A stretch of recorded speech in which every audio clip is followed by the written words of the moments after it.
Merdeka! Ya, salam kemerdekaan dari kami memperingati hari ulang tahun ke-78 Republik Indonesia. Kami juga hadir spesial dalam Berita Semarang bersama saya, Tia Anissa. Sejumlah berita menarik akan kami sajikan untuk Anda dan berikut 3 berita utama hari ini. Kebakaran yang menghanguskan 52 kapal di Kota Tegal masih menyisakan percikan api. Kerugian ditaksir lebih dari 200 miliar rupiah.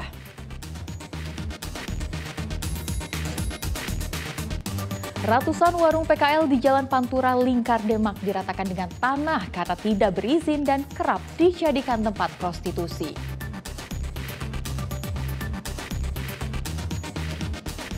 Sambut HUT kemerdekaan ke-78 Republik Indonesia, TNI bersama warga di Klaten mengibarkan bendera merah putih di bawah air.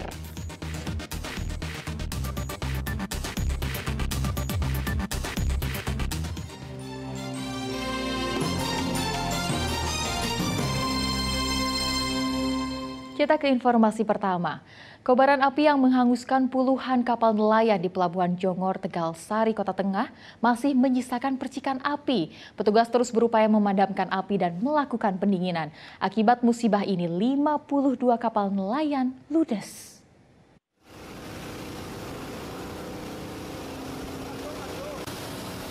Tim gabungan masih terus berupaya memadamkan sisa percikan api yang menghanguskan 52 kapal nelayan di Pelabuhan Jongor, Tegal Sari, Kota Tegal. Kepulan asap hitam masih terlihat dari sejumlah bangkai kapal pada hari Rabu. Tim juga melakukan upaya pendinginan di sejumlah kapal. Upaya pemadaman terkendala angin kencang. Selain itu, pendangkalan di area dermaga serta jumlah kapal melebihi kapasitas dermaga ikut mempersulit upaya pemadaman.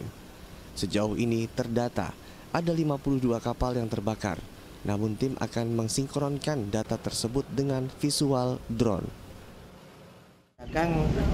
Sudah banyak sekali berkurang.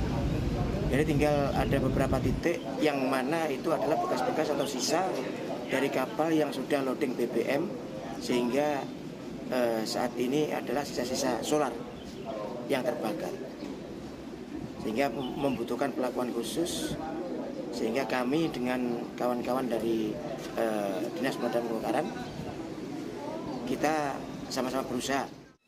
Peristiwa ini menjadi pelajaran bagi pihak pelabuhan, terutama untuk mengelola parkir kapal. Kebakaran hebat menghanguskan puluhan kapal di Pelabuhan Jongor, Tegal Sari, Kota Tegal Senin malam. Kobaran api dengan cepat merambat dari satu kapal ke kapal lain akibat tiupan angin kencang dan konstruksi kapal terbuat dari kayu. Kondisi parkir kapal yang berdempetan juga membuat api tidak terkendali. Menurut salah satu karyawan SPBN, api pertama kali terlihat dari salah satu kapal yang ikut terbakar di sisi selatan dermaga.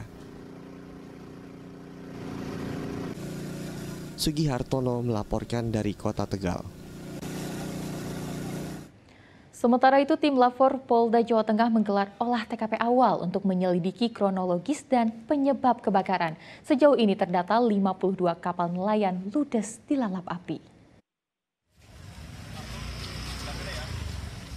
Tim Lapor Polda Jawa Tengah memasang garis polisi di salah satu kapal motor yang diduga menjadi sumber awal terjadinya kebakaran puluhan kapal di Pelabuhan Jongor, Tegal Sari, Kota Tegal. Dari kapal ini petugas melakukan identifikasi ke kapal-kapal terdekat. Pemasangan garis polisi ini merupakan bagian dari olah TKP awal guna proses penyelidikan lebih lanjut.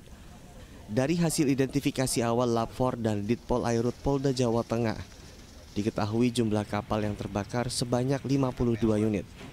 Namun proses identifikasi tidak bisa dilanjutkan lantaran masih terdapat titik api di sejumlah bangkai kapal yang hangus.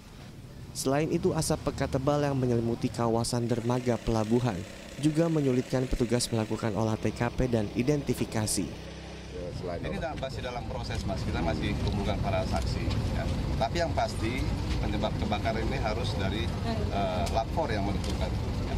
Pak Dir, ini kan sudah berulang 3 kali kalau tidak salah ya. Itu sebenarnya penyebabnya itu karena human error atau ada kesalahan teknis? Ya, berdasarkan kasus yang terjadi di Tegal ini sudah 3 kali. Ya. Rata-rata human error, rata-rata ya penyebabnya. Dan kita dari aparat keamanan, baik dari Pol Airut, dari rekan-rekan TNI AL, dari Polres, ini tidak bosan-bosan menyampaikan himbauan.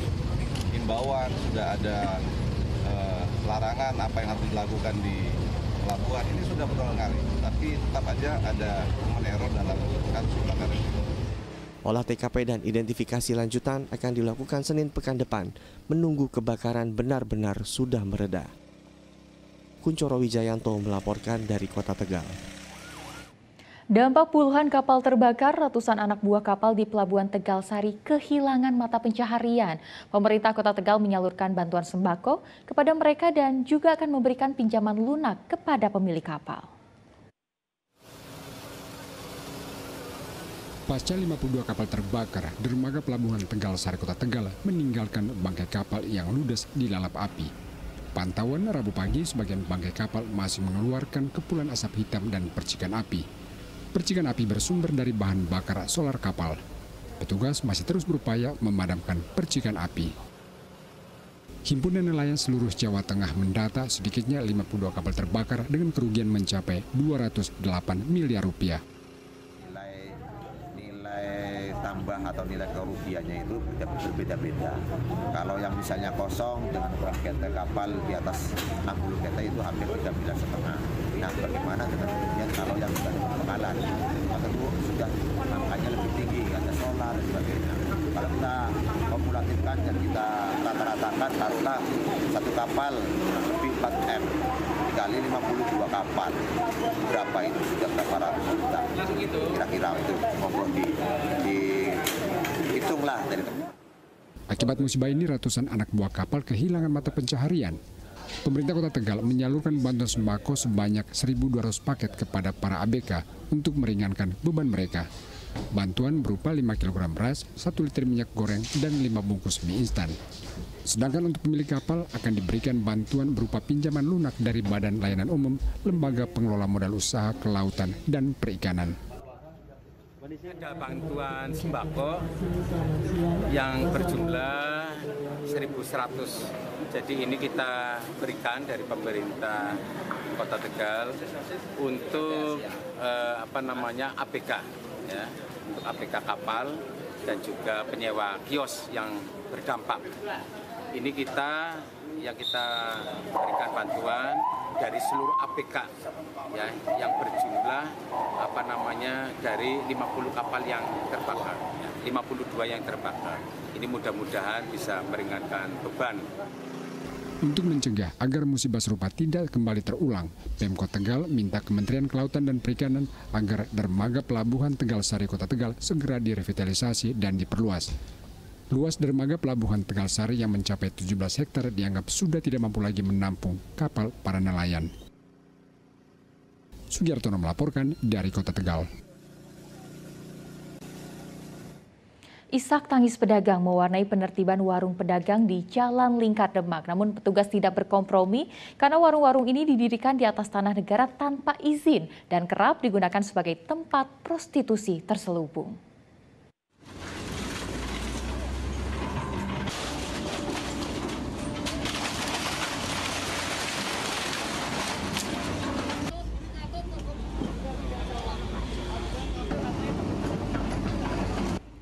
Isak tangis Sri Rezeki pecah begitu menyaksikan warung jualan makanan dibongkar paksa hingga rata dengan tanah. Namun Sri tidak bisa melawan. Padahal warung ini menjadi sumber mata pencahariannya sekaligus tempat tinggal.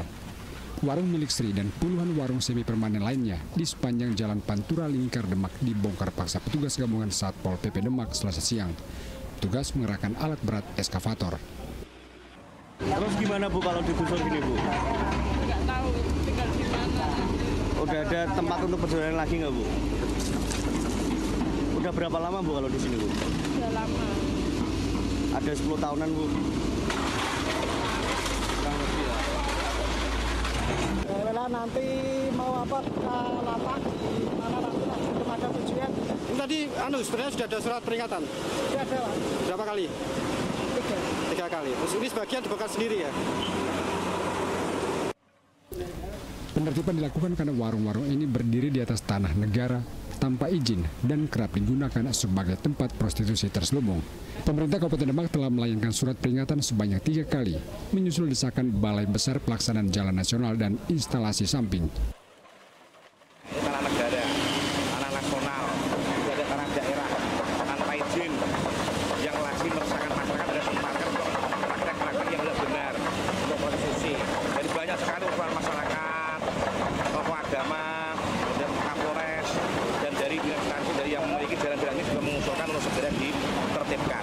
Sedikitnya 150 warung liar PKL di sepanjang jalur lingkar Demak digusur. Penertiban lanjutan akan dilakukan di tempat lain, yakni di kawasan Tanggul Indah Desa Meranak, Pasar Ganevo Merangen, depan Pasar Merangen, serta warung liar di Desa Kuripan, Karangawen, Demak. Ali Mustafirin melaporkan dari Demak. Warga Desa Melaten di Kabupaten Demak berunjuk rasa ke Balai Desa memprotes Pilkades terancam ditunda. Lantaran disinyalir dana Pilkades sudah habis. Penundaan Pilkades terindikasi dari mundurnya panitia Pilkades. Ratusan warga mendatangi Balai Desa Melaten di Kecamatan Mijen, Kabupaten Demak, Senin siang. Mereka terus menyuarakan kata-kata Pilkades dibuka sebagai bentuk protes lantaran pemilihan kepala desa secara serentak di Desa Melaten terancam ditunda. Warga mencium aroma penundaan Pilkades setelah panitia Pilkades mundur, padahal tahapan Pilkades sudah berjalan lancar. Namun mendadak panitia pertama tiba-tiba mundur tanpa alasan jelas. Badan pengawas desa kemudian membentuk panitia baru. Namun lagi-lagi panitia yang kedua ini mundur. Warga mensinyalir mundurnya 2 panitia Pilkades mengancam pelaksanaan Pilkades. Warga mensinyalir situasi ini dipicu habisnya dana Pilkades dari 30 bahu dana desa berupa sawah yang tak laku dilelang. Anggaran sebesar itu hampir 60 juta, kurang sedikit itu siapa yang bertanggung jawab? Lah, beliau nggak bisa menjawab. Sedangkan panitia sudah dilantik semua. Harusnya panitia sudah dilantik bertanggung jawab karena memakai anggaran rakyat. Mana yang digunakan untuk anggaran panitia bagaimana? Ya ini uang dari APBD. Dan sementara ini di anggaran desa tidak ada uang, Pak? Lah pertanyaan kami tidak seperti itu. Apakah tidak ada dengan cara lain? Selain anggaran dari APBD kan gitu, tidak ada jawaban.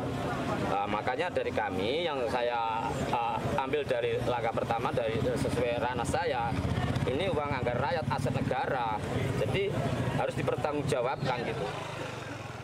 Ketua Badan Permusyawaratan Desa Melaten Munawar mengatakan pasca panitia kedua mundur, pihaknya selaku Badan Pengawas Pilkades sudah melayangkan surat ke Bupati melalui Dispermandes Demak tentang kondisi Pilkades di desanya.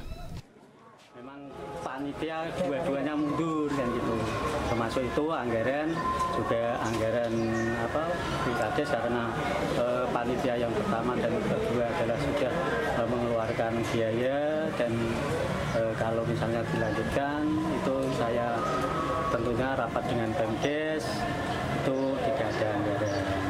Jadi di desa sendiri anggarannya minus, Pak? Minus, anggarannya minus karena memang PAD sawahnya itu kurang lebih 30 bahu tidak terjual. Warga menuding kedua panitia Pilkades Melaten yang mundur telah menggunakan dana desa untuk Pilkades senilai 60 juta rupiah. Jika Pilkades serentak di Desa Melaten ditunda hingga tahun 2025, warga khawatir pembangunan desa akan terbengkelai. Ali Mustafirin melaporkan dari Demak.